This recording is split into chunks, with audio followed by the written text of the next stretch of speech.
जायफ्रा national level international level medal मोनबोगोन बिथांमोनहा माने साख्रि मोनगोन जाय गेलेगिरिफ्रा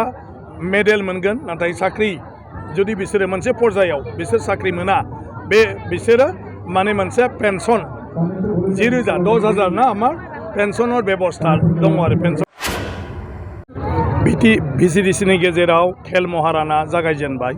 भिसिडिसियाव जोंहा जि बादायलायनायमोन बे जोबनानै बिनिफ्राय जायफ्रा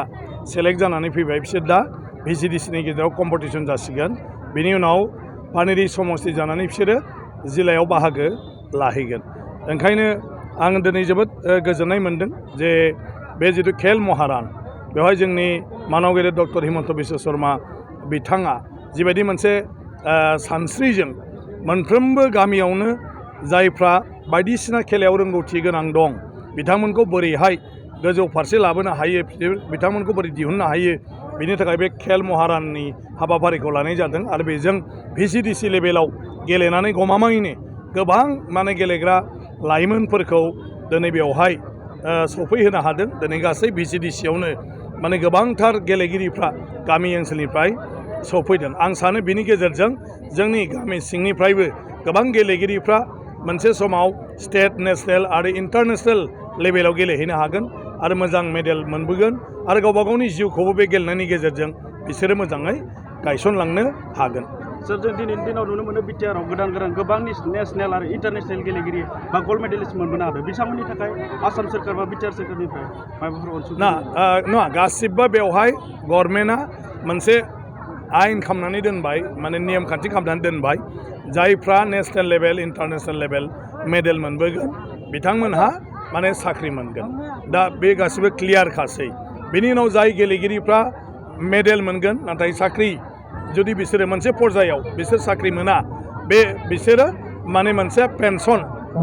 10,000 ना आमार पेन्सनर बेबस्था दङ आरो पेन्सननि राहा गतिके बयबो बे गेलेगिरिफ्रा पेन्सन मोनगोन नाथाय बिसोरो मोनसे रोखोमनि मेडेल मोनबोनांगोन ओंखायनो दा खेला गेलेनायनि गेजेरजोंबो गावबा गाव जिबनखौ गायसननो हायो नाथायबा सार बिसोर बिथांमोना गोजौ लेभेलनि बा गोजौ थाखोनि गेमखौ गेलेनो थाखाय सोरखारनिसिम अनसुंथाइ नागिरदों नङा सरकाराथ' गासिबखौबो नायनानै होनो हाया गतिके गेलेगिरिया गावनो बेफोरखौ एरेन्ज खालामनांगोन गावनि न'खर गावनि बाय बाहागि गावखौ मोजां मोनग्रा जायगानि मानसि ओनसोलनि मानसि बिसोरनिफ्राय अनसुंथाइखौ लानानैबाबो आवगायलांनांगौ आरो मोनसे खोथाया जाहैबाय बेवहाय गासिबो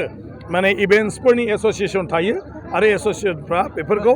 मदद खालामनानै होयो गतिके मोजां गेलेयोब्ला आं सानो माने रांखान्थियारि मददनिबो जेबो आंखाल गैया बे एस'सियेसनफ्रा बेखौ एरेन्ज खालामना होयो आरो जेला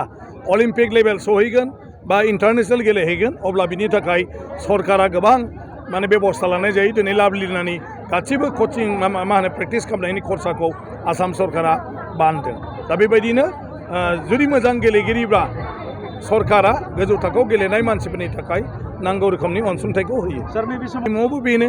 दा माने सांस्कृतिक बे महारानखौ दा खालामगासिनो दङ आरो बेनि गेजेरजोंबो बेखौनो नाजानाय जादों जे कालसारनि बिथिङावबो मोसानाय मुसुरनाय खननाय बिनि रोंगौथि थानाय मानसिफोरखौ बोरैहाय गोजौ थाखोसिम लाबोनो हायो गतिके बिनिबो राहा लानाय जादों आरो दा बे जागासिनो दं आरो बे पर्यायाव निस्सय सहैगोन बेसेसिम गोबावसिम थागोन बे सार ना बे 1 जानुवारियाव जोबगोन गासिबो जिल्ला पर्याय आरो स्टेट लेभेलसिम 1 जानुवारिनि गेजेराव जोबगोन दा जोंनि बेरगावआव दिनै स्पर्ट्सआ 8 थारिखआव जोबगोन 8 डिसेम्बर खालि बेवहाय जोबथा आरो 9 डिसेम्बरावनो गासिबो चेम्पियन सेलेक्ट जानानै ओमफ्राय डिस्ट्रिक्टनि थाखाय प्लेयार सेलेक्सन खालामनानै बिसोर डिस्ट्रिक्ट लेभेलाव इन्टार कन्स्टिटिउन्सि कम्पिटिसनाव बाहागो लाहैगोन ठीक है सना रुफा आरो हिरानि जुवेलारि गाननो मोजां मोनग्रा सुबुंफोरनि थाखाय गोजोनथाव खौरां दासान्दि फुजा बोथोरखाय खम बेसेनाव फानगासिनो MSCB जुवेलार्सआव सना रुफा आरो हिरानि समायना रमायना जोंख्लाबनाय जुवेलारिज MSCB जुवेलार्सआव मोननो हागोन राजकोट जुवेलारि कास्टिं जुवेलारि कलकाता जुवेलारि मेसिनजों बानायनाय जुवेलारि आरो आखाइजों बानायनाय जुवेलारि